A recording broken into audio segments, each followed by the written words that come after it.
following is an excerpt from an interrogation between Detective Tim Storm and 19-year-old Alan Wickham. The interrogation took place on June 13, 2000 in the city of White Shore, Florida. How are you, Alan? Fine, I guess. Good. Sorry to keep you waiting so long. Is there anything that you need right now? A glass of water or anything? Yeah, that would be good. All right, I'll see if I can get one for you real quick. Detective Storm stands and walks to the door to tell the officer by the door to retrieve a glass of water for Alan. He sits back down at the table after waiting a moment. So, Alan, I don't think I need to explain why you're here. No. But I will say you're definitely the most eager person I've ever brought in. Is there a reason for that? I just really wanted to talk to you guys. I figured if anybody could... Alan pauses. Do you need a minute to gather yourself? Alan pauses to think. No, I'm good, I think. Okay, so how about this? I'll just go ahead and start for you. I'm just going to ask you a few questions, okay? Alan takes his hand from his forehead and nods. It's okay to be nervous, all right? You're not under investigation or anything. We're just trying to figure out what happened. Same as you, all right? Alan nods again. Is there anything you can tell me about what led up to the event? Alan sighs loudly and looks around the room. It's okay, just take your time. Alan remains quiet for a few seconds. I'm just in a weird place right now, you know? No, I get it, I get it. I don't really know where to begin. Well, that's fine. Why don't you just start at the beginning? The beginning? Just everything, the stuff you can remember as to what might have led to your mom doing what she did, leading up to us finding her. Alan sighs loudly again. I feel like I kind of need to make it clear that I didn't kill her or any... Nobody's saying that you did, Alan. We're all just trying to figure this out together, so I just need you to help us out, you know. We want to help you get this figured out, okay? And the only way to do that is for you to start telling us what happened, to tell us your story, okay? Help me help you, all right? Alan appears to be deep in thought. Take as much time as you need, all right? I guess it all started... I think it started with what happened with my uncle. I'm assuming you already know about that whole thing. Not especially. You're the only person we can actually question about this thing until we find him. But go ahead.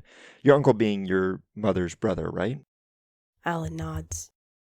So, how does your mom's death relate to him? I'm not sure really. It's hard to know for a fact, but I think they're related.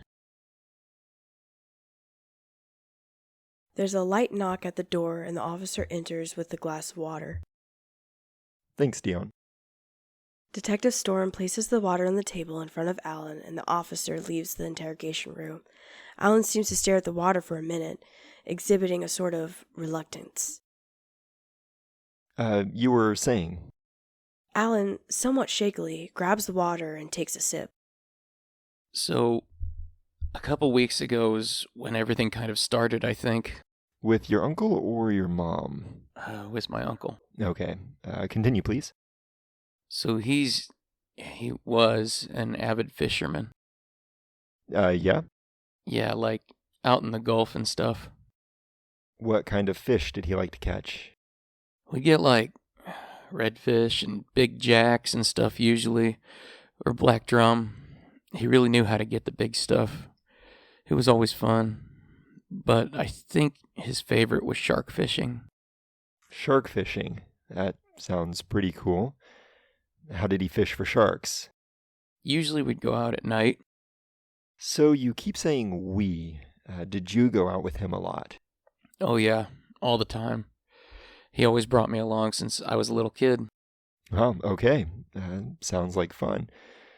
So how did you guys do that? We'd go out at night because They're night feeders, you know. Never been, sad to say. Yeah, they're easier to get at night, but it's a lot of work. And how so? We'd be waiting for a little while usually. You gotta get the bait out real far, too. Mm-hmm. And how did you do that? He had a kayak. We'd have to take the bait on the end of the line, usually a big drum's head or something, and take it out on the kayak. Like way out. Well, he would always take it out. I guess he thought it was a little too risky for me, even though I think I could handle it pretty good. I guess if anything happened to me, though, he didn't want to go back and explain anything to my mom. Then she'd probably have a problem with ever letting me go with him again. But anyway, he would always take the bait way out with the kayak and drop it in the deep somewhere. Then he'd paddle back to the beach. That usually work? Usually, yeah. So what happened with your uncle then? You had said that it all started with him. Alan pauses and coughs. He seems nervous. It's all right, just take your time. And make sure you remember everything right. Well, there was this one night when we were out fishing.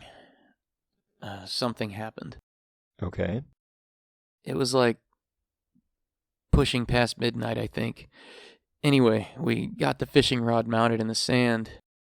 Took forever for me to pound the sand spike in, just like always. The rod we used for sharks was pretty big, so I always had to drive it into the ground real deep. After that, Uncle Todd asked me to help him get the kayak over to the water. We had a redfish head that night for bait, still had the spine attached. We stuck the hook in it and got it in the kayak. And then he got in. He said something, some stupid joke, I can't remember what it was. Wish I could because he was a really funny guy. I understand he's been missing since the incident. You miss him? Alan starts to get emotional. Yeah, he was great. Do you need a minute? Alan shakes his head. No, I'm okay. Anyway, he got in the kayak and starts taking it out. It was really dark that night. It was very cloudy, I remember that. And the wind coming off the water was something else. I remember I couldn't even see a single star. I just watched him go off. I could see where he was because he had one of those big flashlights with him. He always took one out with him. It was like one of those big construction flashlights. Anyway, I watched him go out until all I could see was his light on the kayak. Alan pauses. At first, I didn't think much about how long he was out there because when he would take the bait out, he took it out really far. So it always took him a while. I could also always tell when he was getting ready to drop the bait in because I would see him pick up the light and start moving around with it out there. This time, though, I didn't see him start messing with the light right away. I was looking at the sky or something, I can't remember. But after a minute, I looked back out at him, and sure enough, the light was up, so he was definitely holding it, and I thought maybe he was dropping the bait. The more I watched, though, the weirder it seemed. How so? Well, the light was up like he was holding it, but there was no movement. It just looked like he was kind of shining it into the water next to the kayak. It was super weird. I didn't want to call out to him because I didn't want to scare anything away that we might have wanted to catch, so all I could really do was just sort of stand there and watch him out there. The light just didn't move, though, for the longest time. Or at least it seemed like a really long time. I took a couple steps closer to the water till my feet were getting hit by the waves, but I still couldn't see anything but the light. Like I said, it was super dark. Then just out of the blue, the light started shaking all around and spinning and stuff. For a second, it looked like he dropped it and it landed back on the kayak, pointing straight up. I couldn't hear whether or not he needed help or something over the waves. I couldn't tell at first, but I found out after a minute that he was paddling back. When he came a little closer, I could finally see that he was paddling really aggressively. He seemed super shook, and I was starting to freak out a little bit. That got even worse when he finally made it back to the shore. He jumped out of the kayak and just started walking up the beach. It was like he didn't even care that the kayak was still in the water, and I just instinctively ran and grabbed it and drug it up to where the waves couldn't take it back out. When I did that, I noticed that the bait was still in the kayak. Uncle Todd was just pacing around with the weirdest look on his face, and he looked kind of pale. I tried to ask him what happened, but he didn't answer me at first. He just kept pacing and looking around. He was definitely mumbling something to himself, but I didn't catch it. I do think I heard him say the word "I" at some point, which would make more sense to me later. I didn't know what to do, and I was starting to panic a little bit. It was just the things he was saying. It was also... Alan pauses again. What happened to him? He said he saw something. Like I said, he was kind of rambling at first, but eventually I was able to get him to talk a little bit. He said that there was this... Well, he took the kayak out and said everything was normal at first. It was very dark, of course. But he had done this so many times by now that even knowing how far out he had to go was basically muscle memory at this point. The water was as black as the sky.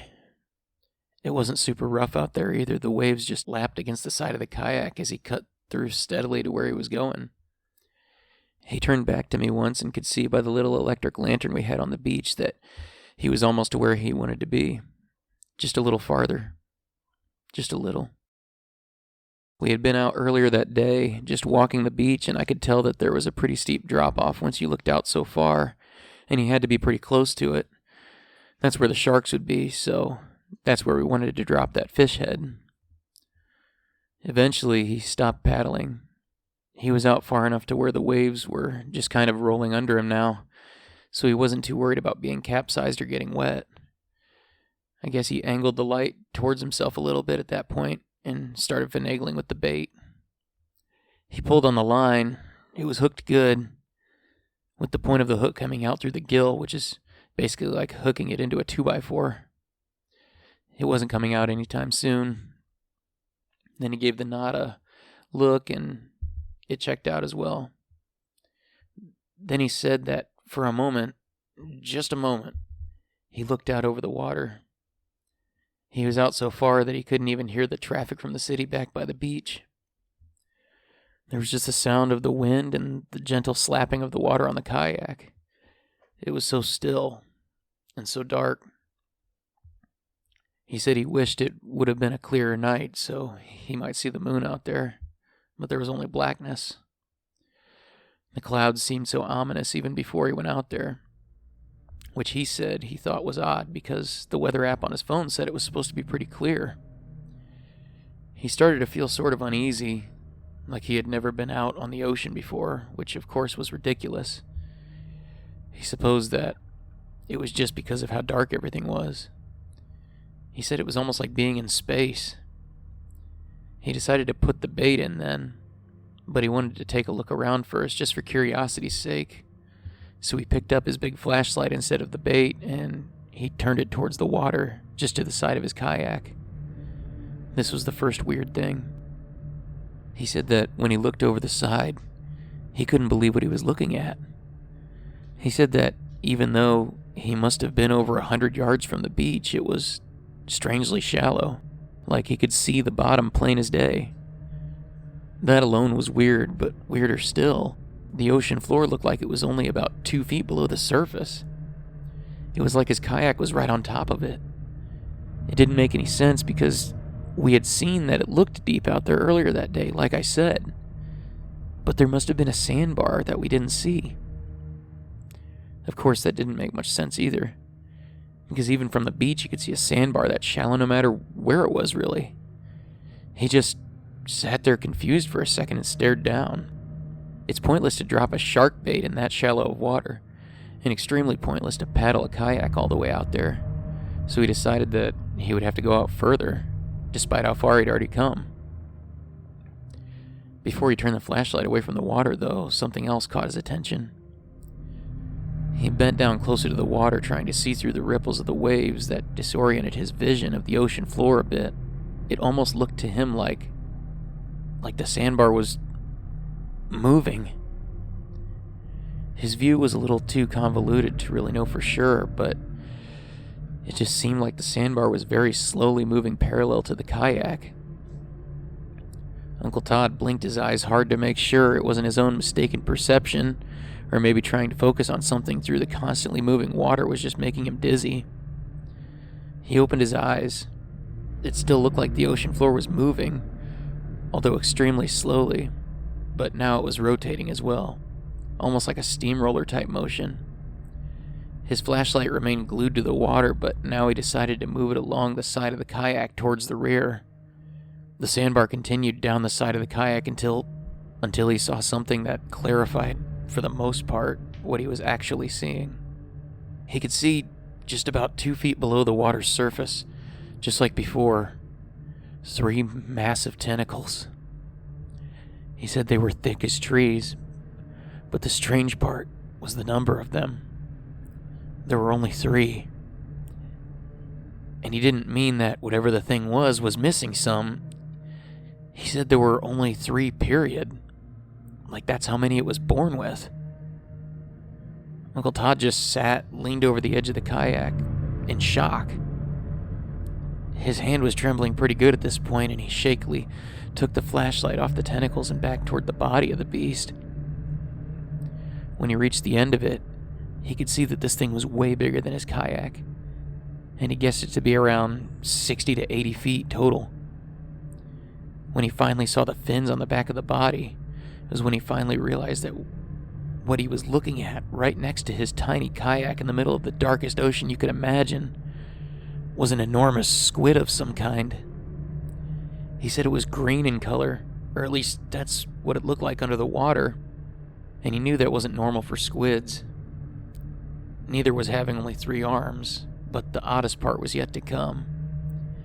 The body of the creature was still slowly rotating towards the kayak until, finally, my uncle came face to face with the largest eye he had ever seen in his life. But he had seen the squid's entire body rotate almost all the way around in the water. He claimed he saw only 1 eye, not 2. 1 eye on the whole creature, and once it saw him, it stopped moving. That eye locked with his. Uncle Todd said that as soon as they made eye contact, he had an inexplicable feeling of, well, I don't really know how to describe it because he didn't know how to describe it. He said it was just an awful feeling. Alan pauses again for at least a minute. Alan, are you sure that's what happened? I'm sure. He wasn't making that up. He was in a way I'd never seen him before. He was shook. So what happened then? He told me all that. Then, a few days after that, he started acting pretty off. Off? Yeah. Can you define off for me? Well, I'm trying to remember what the first stuff was. I think it would be the dreams. He told me about some dreams he'd had. I see. What were these dreams about? Well, he said it was just one dream, actually. He kept having the same dream almost every night. I say almost because there were a few nights he said he didn't dream at all. I asked him what the dream was, and he just said he kept dreaming about the other night when he was out in the kayak. He didn't see anything else. He said the dream was just him in the kayak just paddling out into the dark. Or at least that's all I can remember him saying. So, Alan, are you telling me that your uncle might have something to do with... Not might. He did. A few days later, he came over to my mom's. She wasn't home from work yet. Sometimes Todd would just come over to use the power tools my dad left behind when he took off. Just as well because Uncle Todd didn't have a place he could work on projects at his apartment. Anyway, on this particular day, I asked him what he was doing, and at first, he didn't really answer. He seemed like He was focusing on something else. Then I asked him if he could hear me. He just looked up at me and said he was going to do some work in the garage. I asked him what kind of work. He said he was just going to do a little bit of woodworking. I told him to knock himself out, and then I closed the door to the garage and went back inside. After a while, I heard the table saw in the garage turn on. I just figured he had some home project he was wanting to get done for his place. I suppose so. Yeah, anyway, like I said, I heard the table saw turn on, and it stayed on for a while now that I think about it. That thing must have ran at full gallop for at least 5 minutes before... Before what? Before I heard the screaming. He was screaming? Alan nods. What happened in the garage? He had a mishap with the table saw. I ran out there and he was screaming pretty good. He was grabbing at his right hand. He was pawing at it, panicking, looking around like confused or I don't know. There was blood all over the place, just red all over the concrete floor. I didn't even see the bits of skin and whatnot. Good Lord. How did he hurt himself? His fingers, his thumb and his little finger on his right hand, they were cut completely off at the knuckles.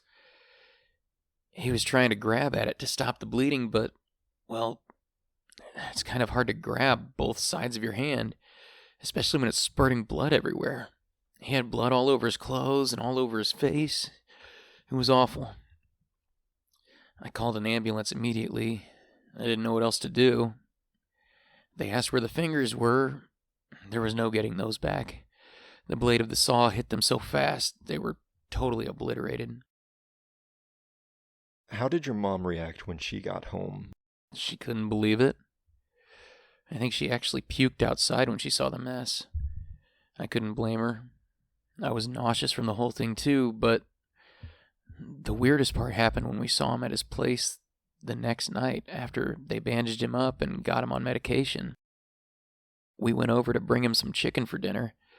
He said on the phone that he was doing good, he was just really sore. We showed up and he seemed like he was out of it a little through the whole conversation again. I just figured it was the drugs they had him on for pain, but it still reminded me of how he was when I saw him in the garage. As we talked, I looked down at his hand all bandaged up and stuff. Only his first 3 fingers were still there, and it looked more like a claw than a hand, really. For a second, I realized that he probably wouldn't be able to reel his fishing reel anymore. Not with his hand in that condition. I pushed that thought out of my mind as fast as I could.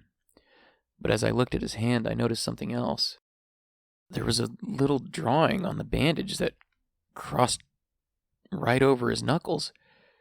It looked pretty rough, which made sense because my uncle wasn't much of an artist. But it was a drawing of an eye. I mean, even though the drawing sucked, it was still plain as day what it was. There were eyelashes around it and everything. Why do you think he did that? I don't know. I really don't know. Alan, we obviously did some checking for your Uncle Todd, and he hasn't been seen since the day you called us. Do you know where he is? Well, if you'd let me finish the story, I might be able to tell you. I'm sorry. Continue, please. No, I'm sorry. I'm just... Anyway, so a few days after that, I went up to the pier to hang out with some friends of mine. I think I left my mom's at 10 maybe. It was a pretty clear day, I know that. Nice and warm. I hadn't talked to my uncle since we had visited, and I was thinking about swinging over that night. Anyway, we got done at the pier probably around 1 or so, and I stopped for gas on the way back home. When I pulled into the driveway, I could see that my mom's car was still there and didn't think too much of it, even though that morning she said she was going to meet up with somebody for coffee. I guess I just wasn't thinking about that then, or I might have had second thoughts about going inside. Alan appears to breathe heavier, and he pauses again. What was inside?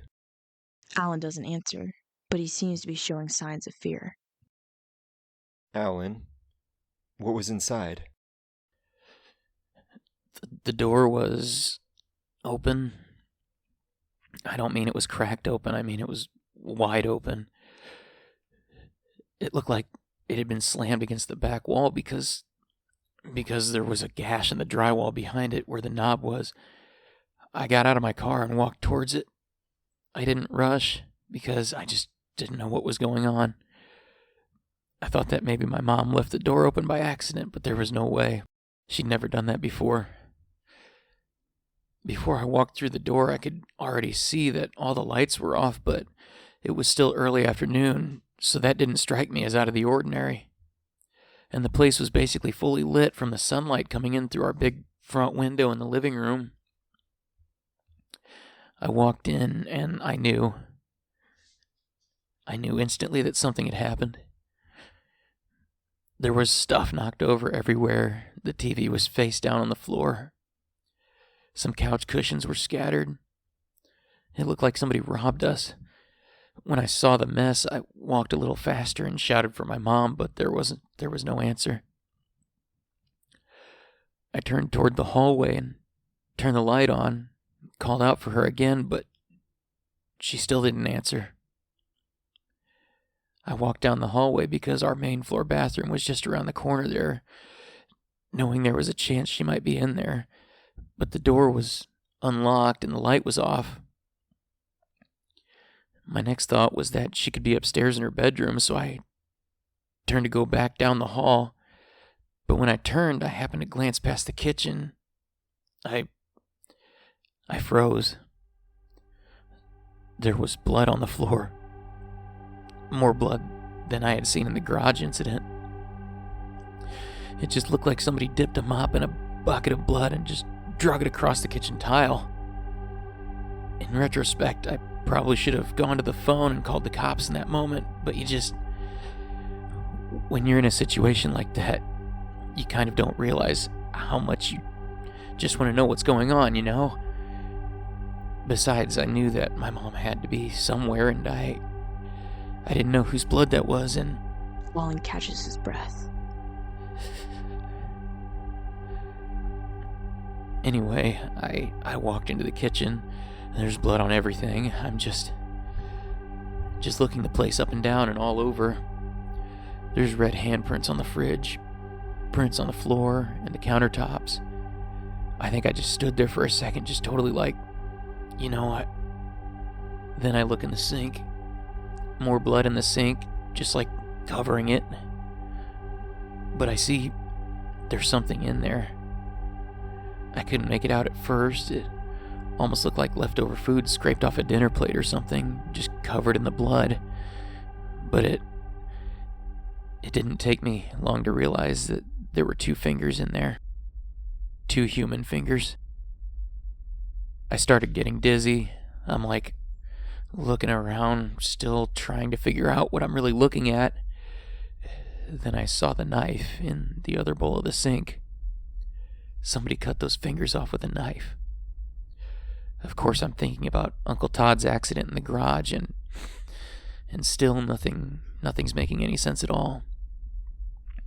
I still have no idea where Mom is, so I'm like starting to freak out, and my breathing starts going nuts. I feel like I was choking on my own lungs, and I'm trying to calm myself down.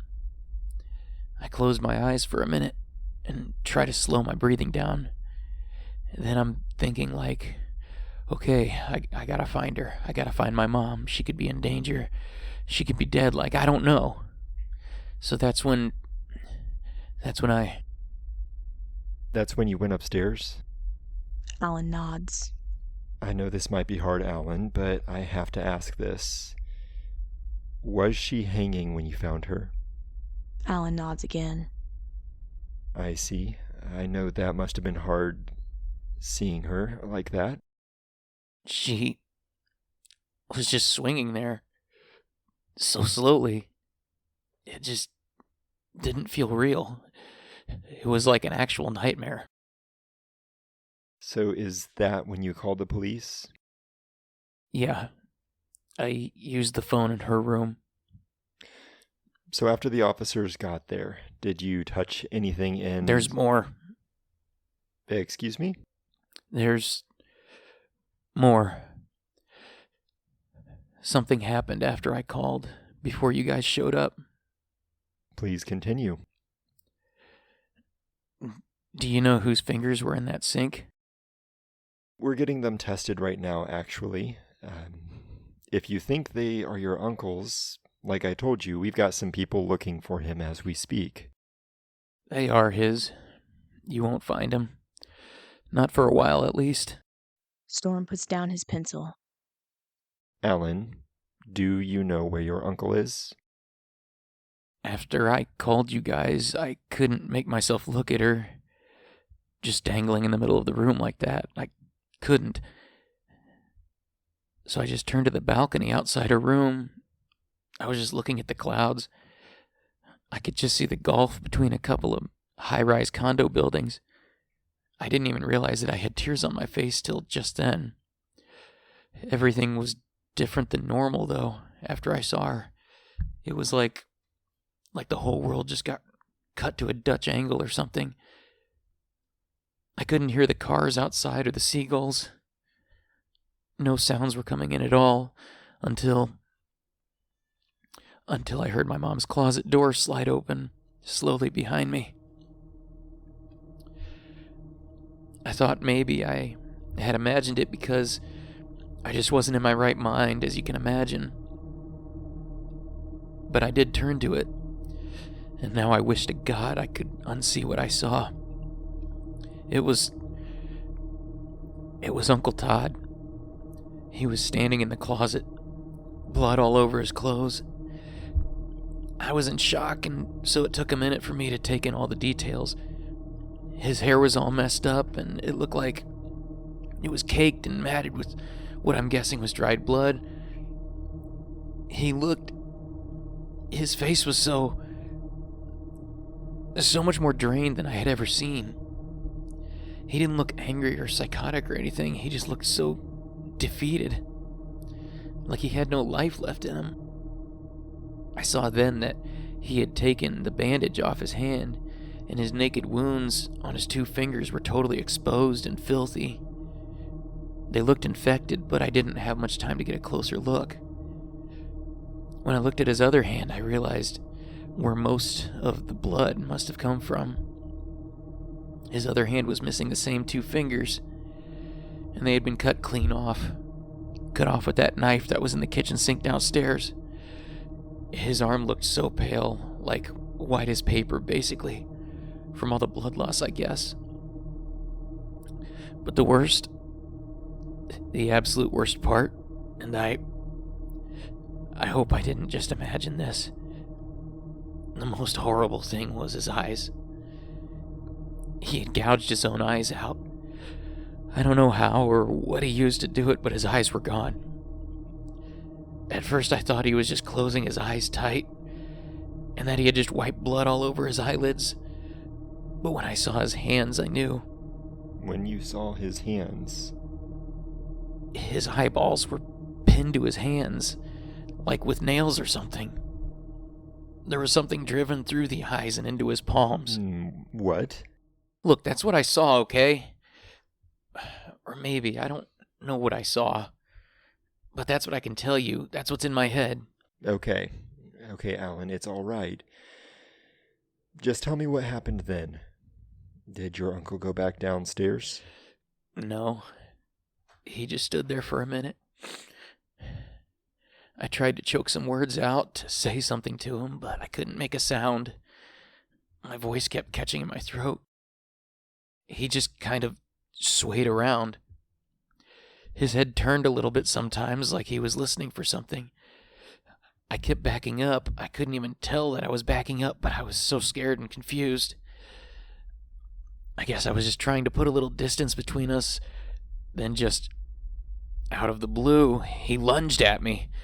He didn't yell or anything. He just threw his body towards me in a dead sprint. I dove out of his way without thinking too much about it, and he just went over the rail of the balcony. I heard him hit the ground. What did you do? I looked over the railing. He was down there, just laying on the pavement. I didn't see any fresh blood or anything, but his leg was bent kind of weird. I called down to him, but he didn't respond. I just wanted to run down to him to check and see if he was alive, but I didn't want to turn back around. I didn't want to see Mom like that again. But then he started moving. He stood up. Then he turned his head toward the Gulf. He looked like he was listening for something again.